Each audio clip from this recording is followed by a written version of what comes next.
Hey YouTube,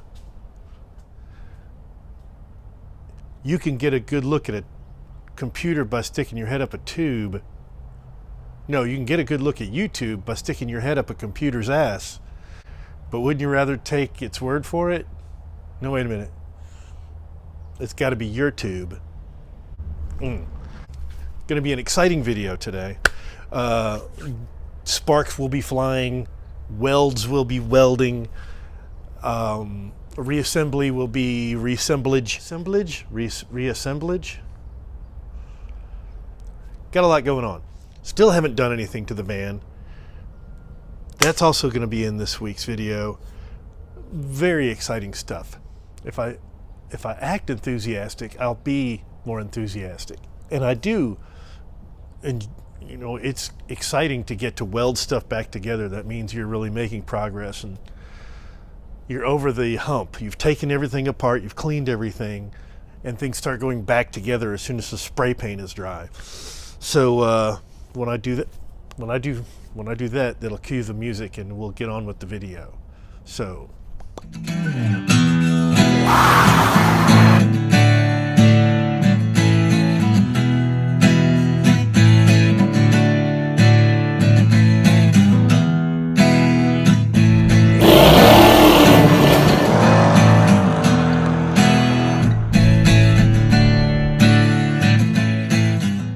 we got parts ordered, but they won't be here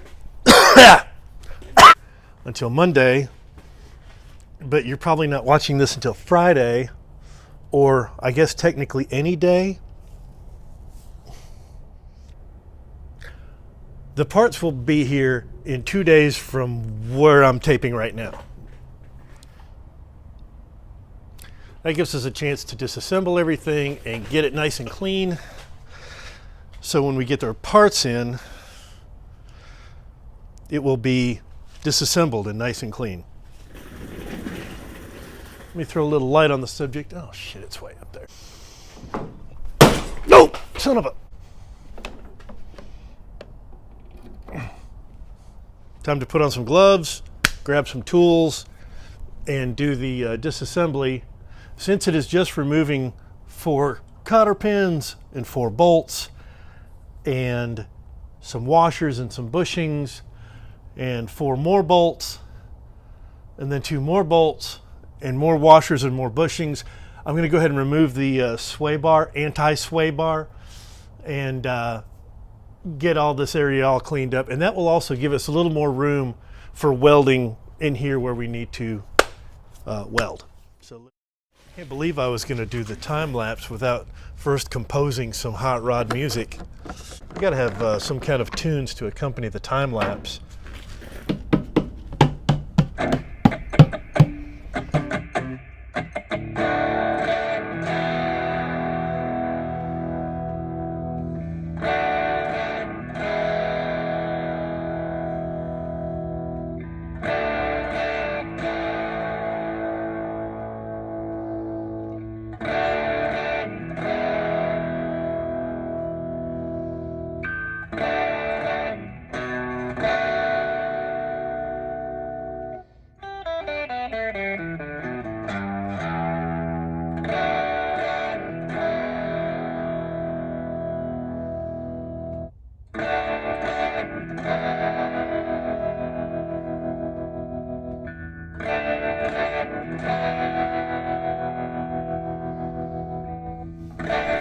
Let's see here, we got the electric fan with these hurriedly made brackets in the original fan shroud.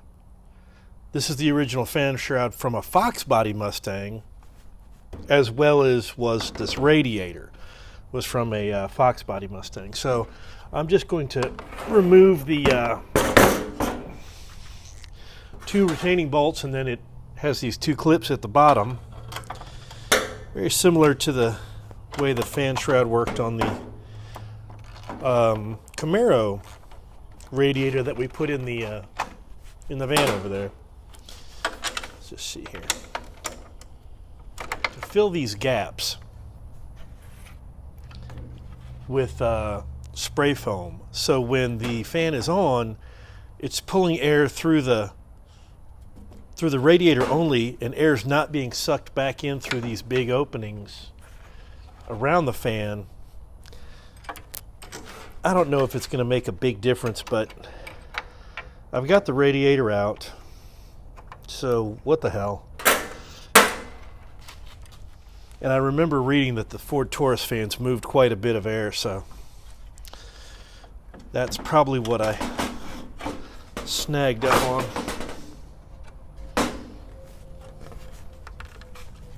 Let's just see here.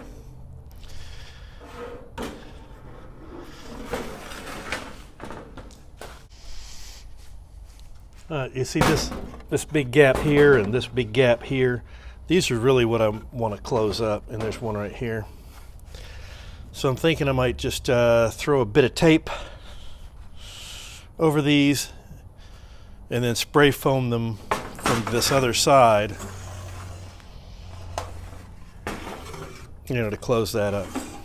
Maybe we'll just bolt it back on there, but either way. Well, here's my brilliant idea.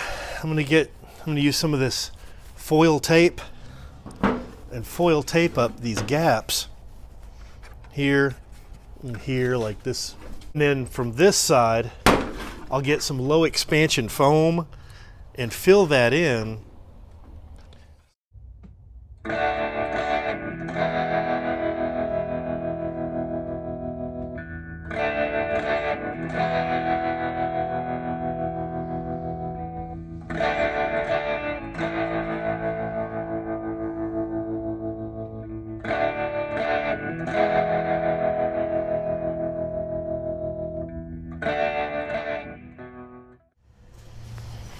Okay, there's the tape all done.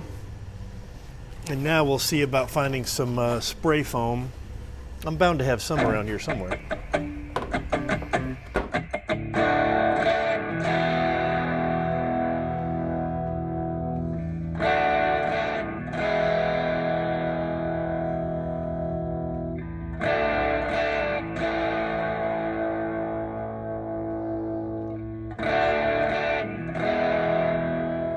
For the most part, I'm just gonna trim this one little bit off here. The rest you won't really be able to see when it's in the vehicle. That's the top, and this faces the engine. So now let me see if I can just get some regular foam. But my concern was that this plastic housing could get squished this way and cause a problem with the fan itself turning, because that foam is strong stuff. It'll back to the all-in-one. I'm not sponsored by Krylon. I left the old Mercury running in the background here. I'm going to let it get up to temperature. This thing's the best. Wait, let me close the secret compartment that houses the air conditioning control. I will show you that later. The Wordle word is towel. I couldn't believe it. Towel. This is the part that faces the engine, so you'll never see it anyway, but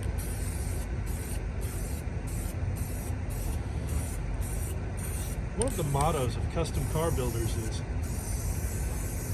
paint it black and get away from it.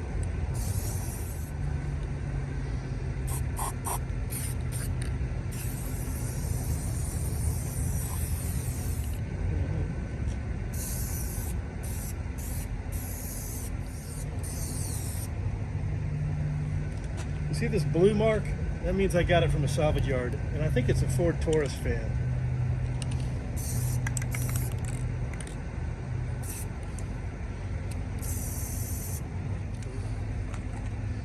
Oh man, I got paint on my outfit.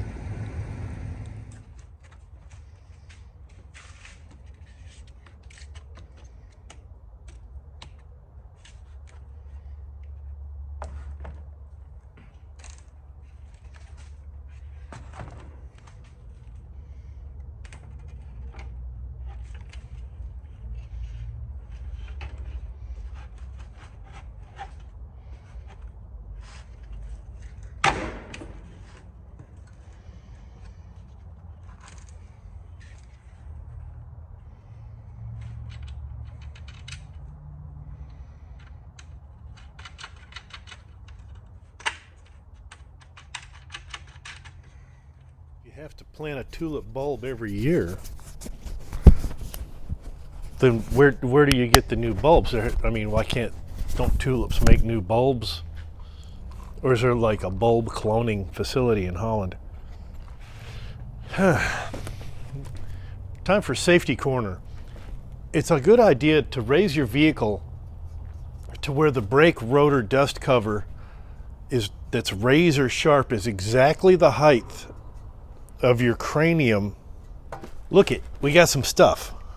Oh man, look it, we got some stuff. And I think this is everything that anyone would ever need to build anything. We got from Rock Auto, piece of paper.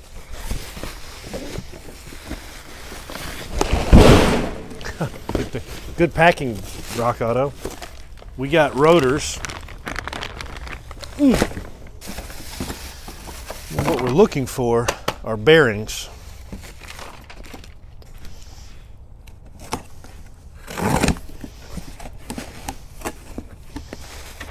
Another piece of paper. Aha! Just a second, let me get my bearings. You get it. I'll stop saying them if you quit laughing at them. Inner and outer bearings for the new rotors.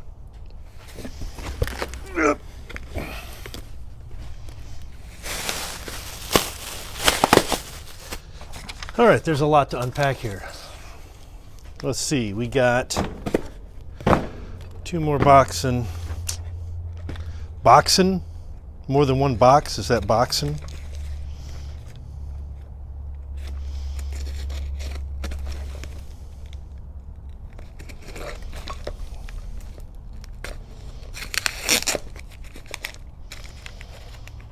Jesus.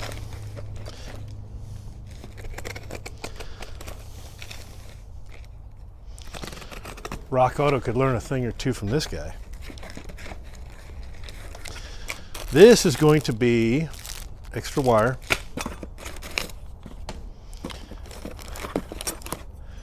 an adapter, and a cooling sensor.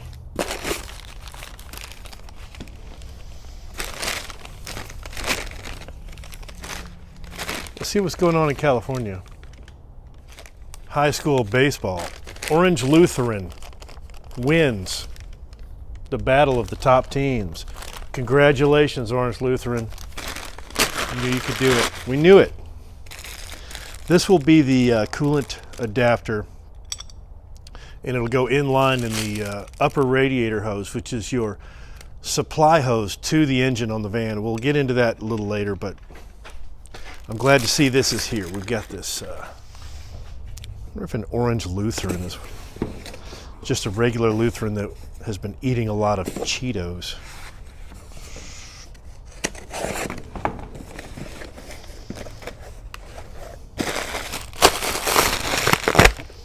K&N filter, receipt. No bushings for the Mustang. That's okay. We can still get the welding done, the restoration, and the some of the reassembly, with the exception of the stuff that needs bushings. 18 or older, yes. And I'm looking on the Google machine here, and the bushings are expected to ship from the manufacturer today. So Energy Suspension is located in someplace, and I am located in, so I figure it should be here before the video comes out on Friday.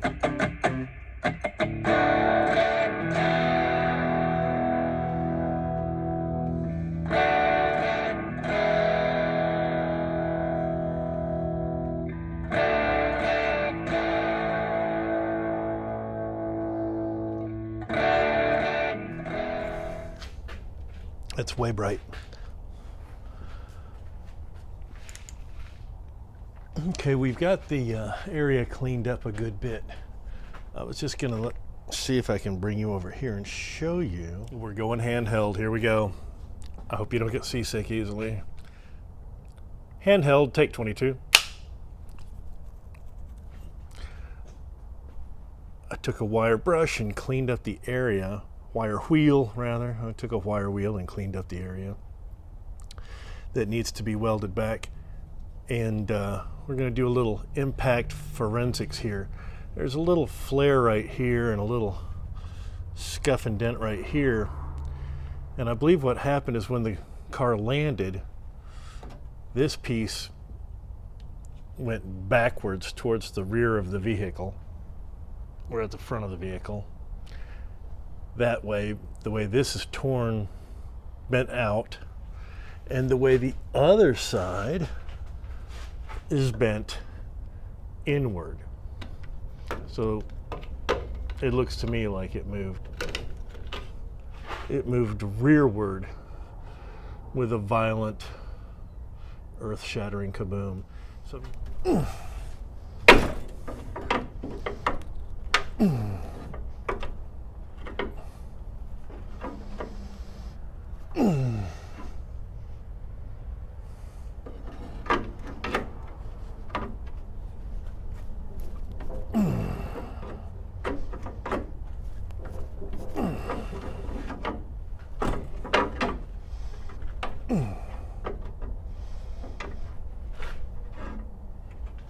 okay, I think that'll get us enough clearance that we can try to straighten this out, hammer it back in place a little at a time, and get it back lined up. It's just a little detail, but all the wiring is held on to this cross member by wire loom and a few of these little clips. And by unclipping them, I will be able to move the wire and the transmission lines up out of the way so that I can, get to this other, to the top side of where we're going to be welding. A little easier. Okay, we're going handheld again. Here's our engine.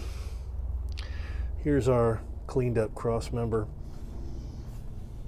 And you can see, hopefully, that this needs to go back to this. This little gap needs to match that bulge. It needs to move towards the back. So I'm thinking we'll put a ratchet strap around the lower control arm and pull it that direction, and then we'll put a big clamp on it from the top to the bottom to draw it up in place. And now, before we attempt to conduct this delicate operation, it's a good idea to zap the strap with a little Penetro 90, because you don't want to be in the middle of trying to pull something and have the mechanisms get locked up. Good straps sometimes will get out of adjustment. Take 22.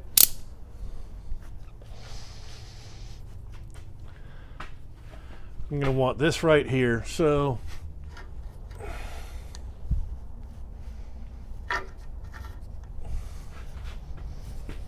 is this the part where I burn the strap trying to, we'll see. I decided to go around the main, where the motor mount is, all the way around to the back side of the control arm, because that will pull this thing this way and upward a little bit, so it won't need as much clamping force to get this thing into place. If I went down low, it'd be pulling it downwards and backwards, thereby making more work. This way the clamps are complementing each other rather than arguing with each other.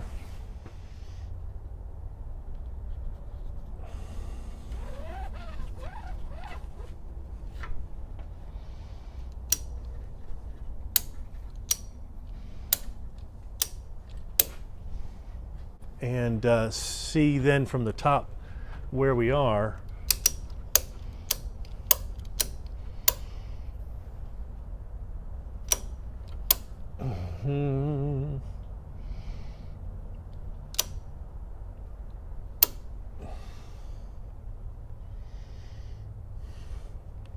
can't tell, but that looks like it's getting really close.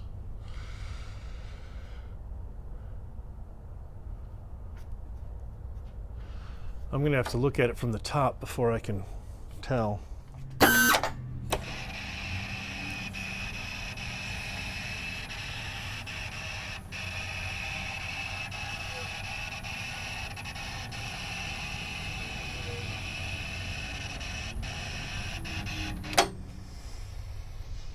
Okay, we're going to give this a try. I'm going to ratchet the ratchet strap and see if the camera falls.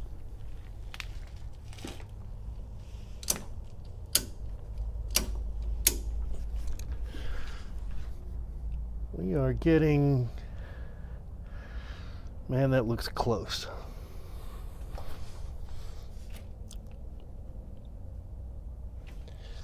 I think at least one or two more clicks. All right, we're gonna try this.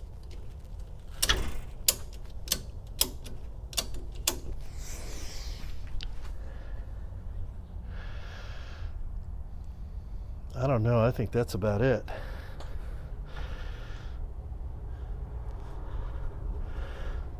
Looking straight down on it, that is pretty close to the tectonic plate shift that we're looking for. Okay, now we'll put a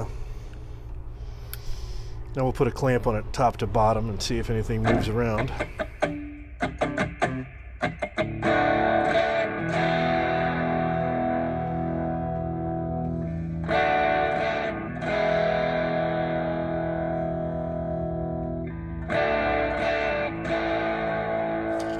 I took measurements from the main crossmember to this crossmember and adjusted it till they were almost identical, and the weld on the top, as you saw earlier, we got that matched up really well. So I've tacked up the weld on the top. Now I'm just going to tack here in a couple of spots, and we'll pull our clamps off and double check everything, and then finish metal working the front and back torn bits to try to get them to line back up.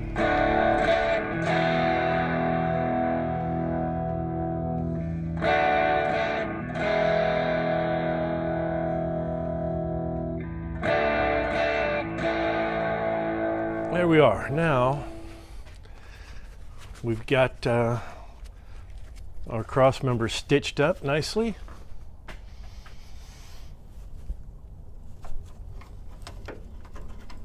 It doesn't seem to move at all.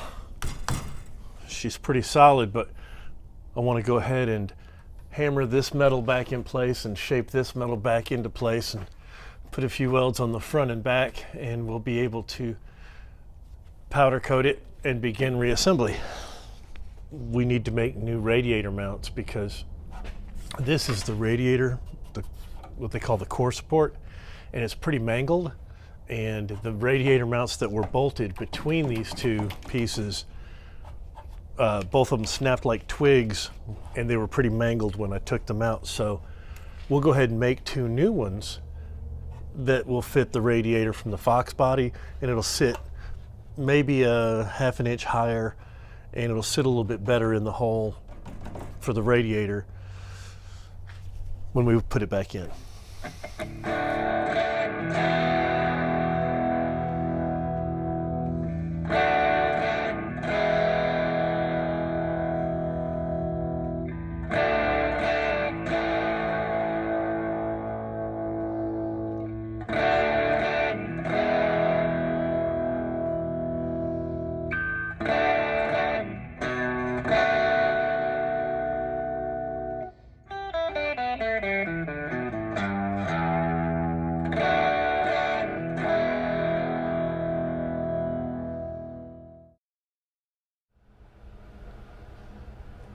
Now a little grinding and a little bit of paint, and that'll be good as new. So this one's going to take a little more finesse, but it's still exciting to work with metal and move things gradually, and it just sort of reverses the damage that was done.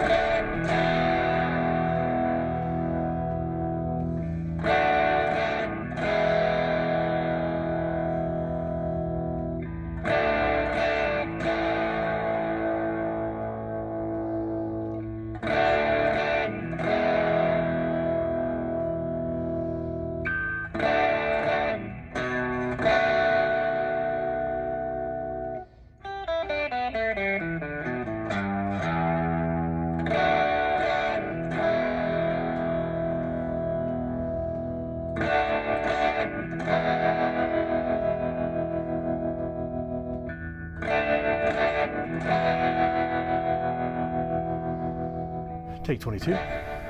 Well, there you have it. There's a little bit more repair I'm going to need to get to from the top. Time now for a sneak look at upcoming projects. Upcoming projects corner. That's right. It is a 1970 Dodge Challenger. Not going to give away too much information on it. You've probably seen it lurking in the background. Kind of looks like Marty Feldman off to one side here, but the body is rust free. The body is straight. The body is coming apart at the seams. The body has a couple of dents in it, but it's complete. But it also needs a complete restoration. Sneak peek completed. No, I'm not going to pop the power barn and show you what's under there, because I don't remember what's under there. We're going to figure it out though. Take 22. Okay, I know it doesn't seem like we got as much done on the Mustang as we could have in a week, but you know when you initiate a change that's going to make things more productive and more organized, for the short term it makes you completely non-productive and completely disorganized. I'm going through some reorganization. It's taken a little bit of time, but the Mustang is where it needs to be anyway because we're waiting for parts. They won't be here till Wednesday, and I'll be in Florida by Wednesday. So we're going to pivot that way, and we're going to work on the van. So the next week's episode, we'll be getting the van ready and driving it to Florida. And it makes more sense to drive the van to Florida anyway because I need to carry a few larger items. It would have been fun to take the Mustang, but when we get back from Florida, we're going to drive the snot out of this thing. We're going to really see what it'll do, and I'm excited about that. So that's it for this week's episode. If you're still here, thanks for watching. I don't know why I should thank you for watching. I get nothing. Take 22. That's going to do it for this week's episode. You're welcome to watch anytime you want. Then there you go. See you Friday.